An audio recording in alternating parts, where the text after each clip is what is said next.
Hello everyone, and welcome to the channel. I'm especially curious today how this looks from where you live, so feel free to disagree in detail, not in slogans.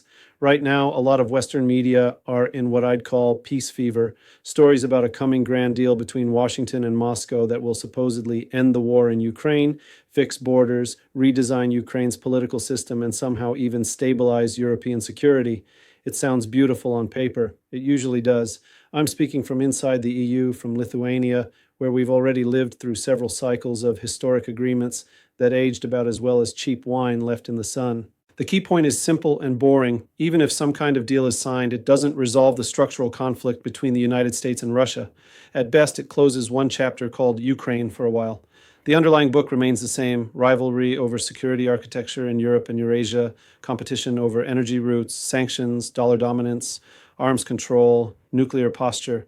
None of that disappears because a few politicians smile for cameras. From Washington's perspective, a bad outcome in Ukraine is not just about Kiev.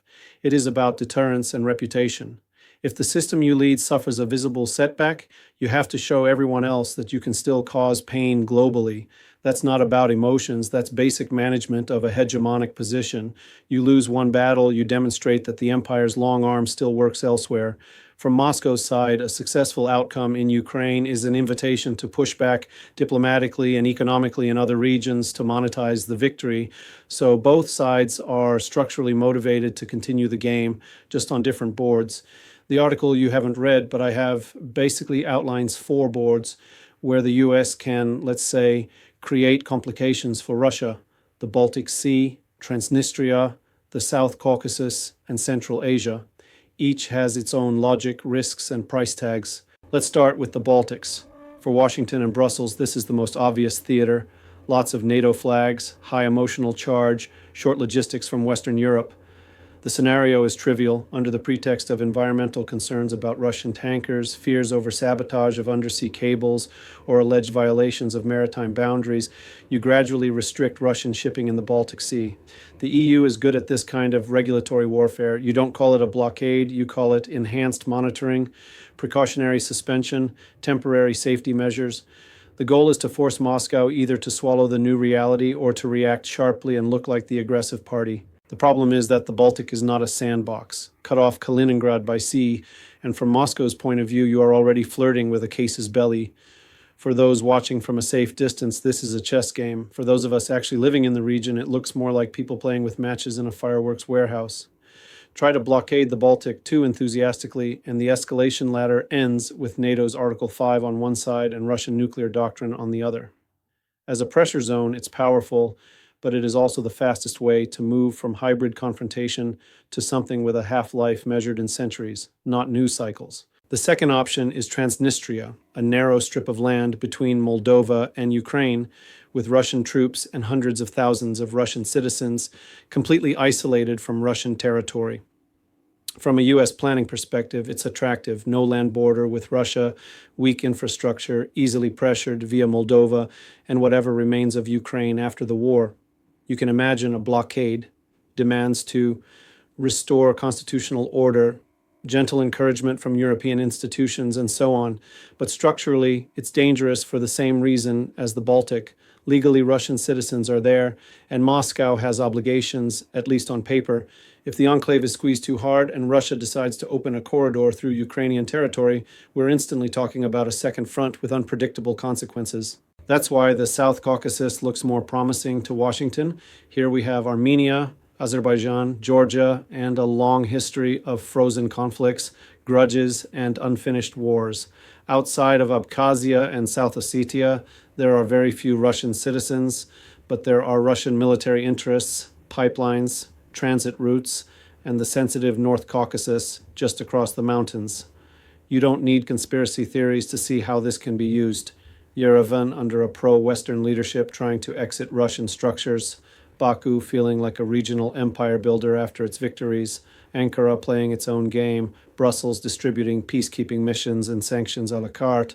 You can turn the region into a permanent migraine for Moscow with a mix of weapons deliveries, diplomatic guarantees, NGOs, and media narratives about Russian occupation. Not because anyone loves Armenia or Azerbaijan, but because the region is a convenient lever jammed into Russia's underbelly. But the most structurally interesting theater is Central Asia. If you want to send a message not only to Moscow, but to Beijing and the rest of the global south, this is where you look. Uzbekistan, Kazakhstan, Kyrgyzstan, Tajikistan, Turkmenistan, young populations, weak institutions, clan politics, labor migration to Russia, growing Chinese presence, and a long history of being treated by everyone as a backyard.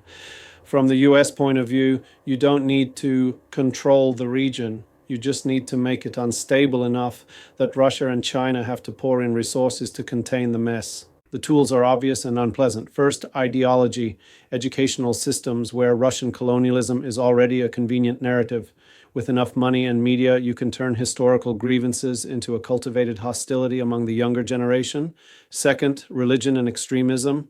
There's always someone willing to fund a pure movement that miraculously appears near borders and trade routes. Third, migration. Millions of Central Asian workers in Russia are both an economic necessity and a perfect transmission belt for any ideological infection back and forth. Fourth, intra-elite and clan conflicts. In Kyrgyzstan and Kazakhstan, for example, carefully targeted money can turn political rivalry into chronic instability. If you manage to light this fuse, Russia faces a strategic nightmare, a long, porous southern flank on fire. Years of military, police, and economic engagement just to prevent the flames from reaching its own regions. China, with its Belt and Road fantasies, suddenly gets a corridor of risk instead of a corridor of trade. And everyone else watches and concludes, yes, the US may lose specific battles, but it still has the capacity to manufacture chaos where it hurts its rivals most. That's the real message of such a scenario, not democracy or human rights slogans. From my seat in Lithuania, this whole picture looks fairly cynical for everyone involved. Washington needs one or several new theaters to restore deterrence if Ukraine ends badly. Moscow will want to capitalize on a perceived victory and push its influence outward. Local elites in the Baltics, Caucasus, and Central Asia will happily trade their territories as chess squares for money, guarantees, and personal careers. Brussels will talk about values while signing off on whatever Washington proposes, as long as the right words appear in the communique. If you're watching from Tbilisi, Bishkek, Riga, or Almaty, I'd honestly like to know in the comments, do you feel like subjects of history or more like scenery for other people's strategies? The uncomfortable conclusion is that a hypothetical peace agreement on Ukraine is not the end of the story, it's just a reshuffling of the board. The structural conflict over who designs the rules of the system will move to where the cost-benefit ratio looks best for Washington, where escalation is manageable, where there are proxy elites ready to play, and where Moscow and Beijing are forced into reactive mode. The only real question for the rest of us in Europe and Eurasia is simple. Are our states investing in genuine resilience, or are they just renting themselves out as usable territory in someone else's revenge scenario? You don't have to agree with this map of future pressure points. Tell me in the comments which region you see as the most likely arena for the next round, or whether your country is already being prepared quietly as the next lesson for someone. It's always useful to compare how the same game looks from different coordinates. Thank you for watching. Take care of yourselves and your loved ones, and try to remember, slogans don't power grids, systems do.